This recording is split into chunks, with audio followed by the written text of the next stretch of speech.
back to Education Point TV. In this video, I'm going to be talking about a question that has actually reoccurred over and over from teachers in my space.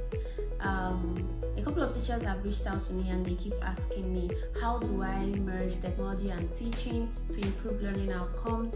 What does EdTech even mean? I don't know where to start. Okay, a couple of them have been so used to the manual and traditional method of learning, and they don't know how to combine tech into their learning and teaching processes. So if this is you, or you know a teacher who has the same problem, do well to forward this video to the person, because I know you're going to definitely find it very useful. So let's get to the point. So first of all, I'm going to be starting from EdTech. What does EdTech mean? Educational technology. It's actually self-explanatory. The title already gives it away. Educational technology just involves using computer software or hardware or educational theories around that to improve your classroom learning activities. That's basically it. And then you hear about EdTech companies. EdTech companies are companies that provide products that help to facilitate this process. They build the software, they build the hardware, and they market it and they sell it to people, schools, and teachers who need them. So whenever you hear EdTech, don't get confused, don't get it twisted. It simply means combining education and technology using any computer software or hardware you can find. Okay, so I'm always an advocate of EdTech, and the reason is that I feel like education combined with technology is one of the best tools to improve communication between teachers and the students, and even students and their peers and their parents.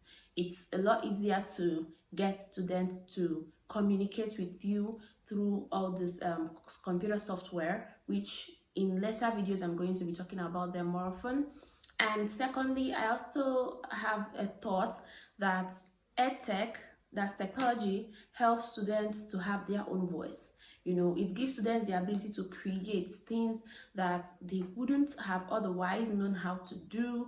It helps them to think like grown people. It helps them to think out ideas, execute ideas, build things, get creative, and it's really, really advantageous in that regard.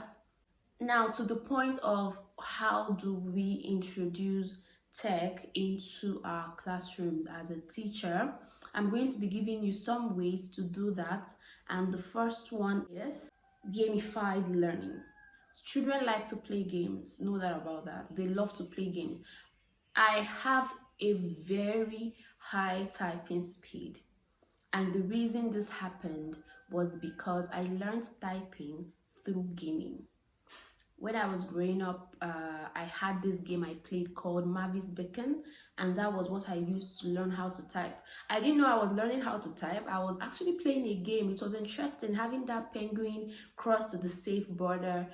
It was a game to me, but at the end of the day, I was the fastest in the school where I was learning.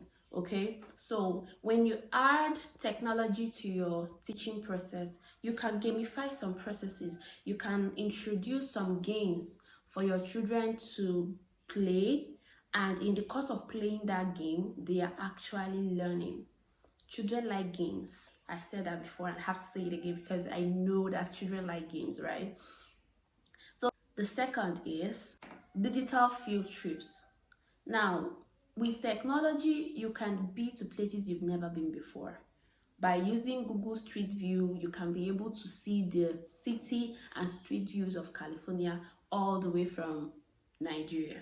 Okay, you can use virtual reality to give these children the experiences they wouldn't otherwise have gone to. Like the other day, I saw a video on Twitter where it was a video of the whole refraction and reflection of light we learned in physics in secondary school. It was a very, very catchy video because all the things we had to sketch and draw and try to get them to work were shown in less than 30 seconds, and I don't think any student who sees that would have difficulty remembering about reflection and refraction, concave and convex lenses and all of that. So this is the thing that was missing in my own school: technology. Using technology to show me, to give me the view, like to give me the realistic view of what it is I'm learning. You're teaching a student about mountains. I learned mountains all the time in secondary school, but I never got to see a real mountain. Now with virtual reality, a student can actually get to see a volcanic mountain and see what it is with the whole multi magma and all the rest. So this is a very, very advantageous thing to do with technology. So the next one is gathering feedback. This is also one thing that is lacking from the school. I'm judging from my own school. Maybe a lot of schools must have definitely improved on that. Getting daily feedback, or at least weekly or monthly feedback from students, is really important. You don't just go ahead to teach students and you don't even know whether they get what you're teaching, whether there are things they would love to be changed, whether there are maybe complaints or feedback. No. So with technology, you can be able to infuse online surveys, polls. Polls are basically, in case you don't know what polls are basically questions you ask with options and they let people vote. It's more like a voting system. So imagine if maybe there is a particular thing you want to do, but you want to see what the students think about it. So you can allow them vote on it. You can allow them to talk to you about the things they want to change. It could even be anonymous, because when it's anonymous, it also gives them that freedom to express themselves more without fear of being judged. And you can be able to do this through online surveys and polls. And these are all parts of things EdTech helps you to do. The next one there is digital content. Now, the aspect of digital content is not just on the part of the teachers alone. You can give the students the power to create digital content in form of ebooks, in form of podcasts, in form of videos. You can give them take-home assignments, ask them to produce a book, ask them to create a podcast, let them get creative, okay? On the other hand, you can also create these things. You can create ebooks, you can create videos, you can create audio podcasts.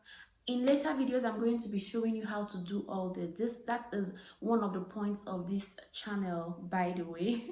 So in later videos, I'm going to be showing you how to create podcasts, simple ways to do this, nothing technical, nothing too technical. It's technical, but not too technical. Okay, so I'm going to be showing you all that, how to create ebooks. You can get ebooks published even for sale if you want to. Like, you can write an ebook and publish on Amazon or any other platform you want to. So I'm going to be breaking that down a little bit in next videos.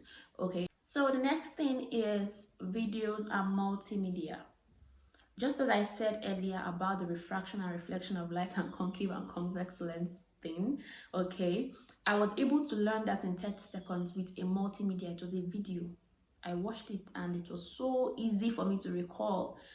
Okay, so you can introduce that into your classroom, use multimedia, use ebooks, use videos, use audios.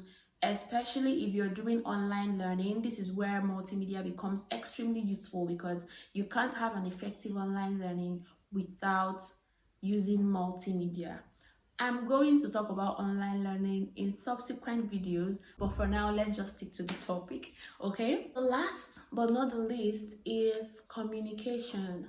Now, as a teacher, you can decide to take your teaching a further ahead by creating groups, Google groups, Facebook groups, where you and your students come together. Now, one thing is this: the students are already on social media, whether you like it or not. The students have access to internet, whether you like it or not.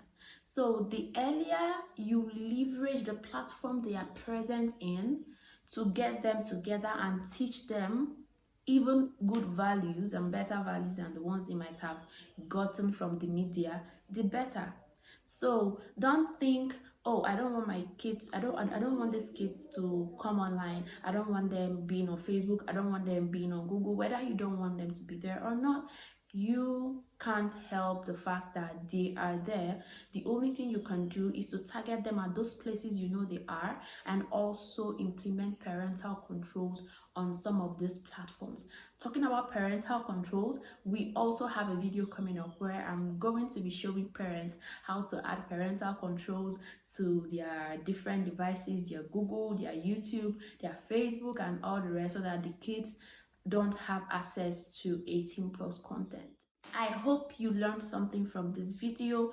If you did, please subscribe to this video, turn on your notifications so that you are always abreast of any new video that we have here. If you also have teachers in your network, people who you feel need to get something from this video, do well to share this video with them. Okay, so that's all for today. I hope to see you in the next video. Bye.